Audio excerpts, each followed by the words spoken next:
एक शब्द भी प्रेस कॉन्फ्रेंस करके ज्ञानेश गुप्ता जी ने नहीं बोला।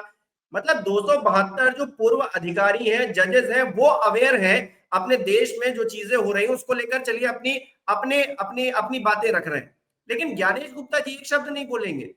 अजय जी देखिए, मैं एक बहुत बात कहूंगा। सूर्य कुमार शुक्ला बता रहे थे कि जब उन्होंने देश के तमाम चुनाव आयुक्तों के बारे में कहा कि बड़े अच्छे हुए, तो मौजूदा मुख्य चुनाव आयुक्त ज्ञानेश कुमार गुप्ता के बारे में उन्होंने क्यों नहीं कहा कि वो बहुत अच्छे हुए?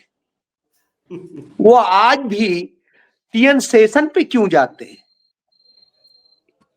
तो स्वाभाविक सी बात है कि सूर्य कुमार शुक्ला जी आ भी गए हैं, बताएं उन्होंने ज्ञानेश गुप्ता को क्यों नहीं कहा कि वो बहुत अच्छा है, इतना अच्छा है, इतना पारदर्शी, इतना अच्छा कर रहा है। उन्होंने टीएन सेशन का नाम दिया। अब आप इससे आप समझिए, यानी आज भी आपके पास आइडियल यदि कोई चेहरा है तो वो टीएन सेशन है। बिल्कुल। और है नहीं तो वही बात कही जा रही है। कोई भी व्यक्ति यह नहीं कहता है, संवैधानिक संस्थाएं बड़े पवित्र विचारों के साथ पंडित नेहरू ने बनाई थी, स्वतंत्रता के उससे बनाई थी, लेकिन कालांतर में उन पदों पर बैठे लोगों ने उन संस्थाओं को कलंकित किया है। राजीव कुमार थे, राजीव कुमार का भी नाम ले लेते, नहीं लिया। तो मैं बिल्कुल उचित शर्मा की बात से सहमत हूं कि ये वास्तव में रिटायर्ड अफसरों का, जजेज का गैंग है। अब गैंग है, मैं शब्द कह रहा हूं तो जस्टिफाई करता हूं।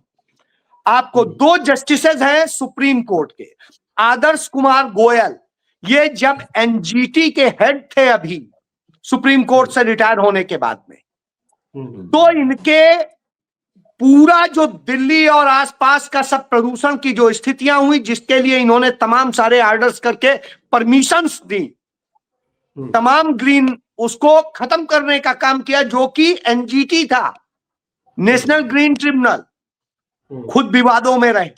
और दूसरा हेमंत गुप्ता, चंडीगढ़ के रहने वाले, चंडीगढ़ में ही जज थे, इनके खिलाफ ईडी जांच कर रही थी और उसके बावजूद इन्हें प्रमोट किया गया। इनको कैसे बनाया गया मैं उस पर नहीं जा रहा। इसको लेकर के ईडी के जो उस समय वहां के रीजनल डायरेक्टर थे, उन्होंने पूरी रिपोर्ट दी है, अपनी रिपोर्ट में लिखा है।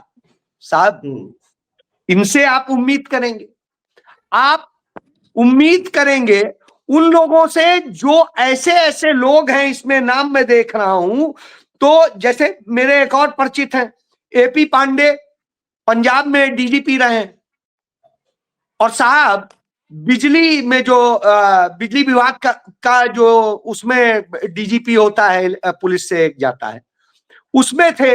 इनके ऊपर बड़े आरोप लगे थे कि उस समय बिजली चोरी करने वालों को इन्होंने सपोर्ट दिया, और इन्होंने एक इंजीनियरिंग कॉलेज वहीं पे खोला हुआ है। इनके बेटे यूपी में ही हायर जुडिशियल सर्विसेज से जज हैं। तो साहब छोड़िए आप, इसके बाद में मैं और कुछ नाम बता देता हूं। पीसी डोगरा, इस समय गौरव यादव जो डीजीपी हैं पंजाब के, उनके ससुर हैं, ये भी डीजीपी रहे हैं। और ये जिस समय डीजीपी होते थे उस समय का इनका पूरा कार्यकाल निकाल दीजिए कि कैसे इन्होंने वहां पर किस तरह से सिखों और हिंदुओं के बीच में एक वो पैदा करने की स्थिति करी, और वो सारी चीजों में ये बहुत सारे विवादों में फंसे थे। सेक्टर 18 में ही रहते हैं और आरएसएस का कार्यालय में रोज आपको सुबह दिखाई दे जाएंगे, वहीं 18 में वो भी है। चलिए, ये मैंने चंद आपको वो उदाहरण दे दिए जो नाम है। इसके अलावा भी मेरे बहुत सारे, विक्रम सिंह हैं, यूपी में डीजीपी रहे हैं। विक्रम सिंह को आजकल गुड़गांव में एक यूनिवर्सिटी में भाजपा ने कृपा कर दी है। हालांकि इनकी बीबी सपा से उपकृत होती रही जिंदगी भर, गीता सिंह, यहीं पे सपा ने उनको सब कुछ दिया, और वो अब जाके बीजेपी की कृपा से गुड़गांव में वो चला रहे हैं। और बता दूं मैं, राजेंद्र कुमार हैं, के राजेंद्र कुमार, ये जम्मू कश्मीर में रहे हैं। इनके समय में जो जो हुआ है जम्मू में, जिस तरह से आतंकियों की आमद हुई और सब कुछ हुआ, वो किसी से छिपा है।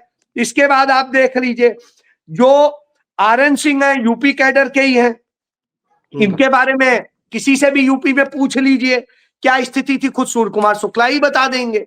इसके बाद में मैं कह रहा हूं कि आप जो है बात कर लीजिए, इसके बाद मैंने जो था, हाँ, BS बस्सी, अब इनका ही पता कर लिए। मैं इसीलिए कह रहा हूं इसमें जितने लोग हैं लगभग मुझे 1 घंटा और मिल जाएगा, मैं पूरा निकाल दूंगा। ये सब दागदार लोग, इनमें कोई साफ सुथरा वाला नहीं है।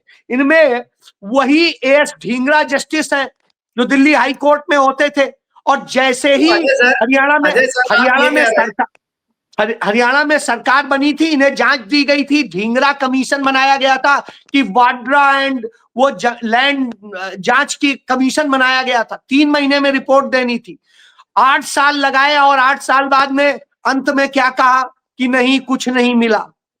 अब आप इससे समझ लीजिए ये वो लोग हैं जो मलाई खाने के लिए तमाम तरह के ड्रामे करते हैं। 3 साल के लिए कमीशन बना था, 8 साल चल गया, और क्या चाहिए भाई? रिटायर होने के बाद 8 साल कमीशन के चेयरमैन रह लिए, एंजॉय कर लिए, गाड़ी बंगला अच्छी वो मिलती है, मानदेय मिलता है, मौज मार लिए। तो यही मौज मारने की चाहत या मौज मारने वाले या उपकृत लोग या दागदार लोग या जिनकी फाइलें आज भी पेंडिंग है, हेमंत गुप्ता जैसे लोगों की, तो साहब वो डरे हुए लोग, वो लोग हैं, ये कोई अच्छा आदमी नहीं है इनमें। अब कुछ लोग ये कह रहे हैं कि चुनाव आयोग की छवि खराब करने की कोशिश की जा रही है।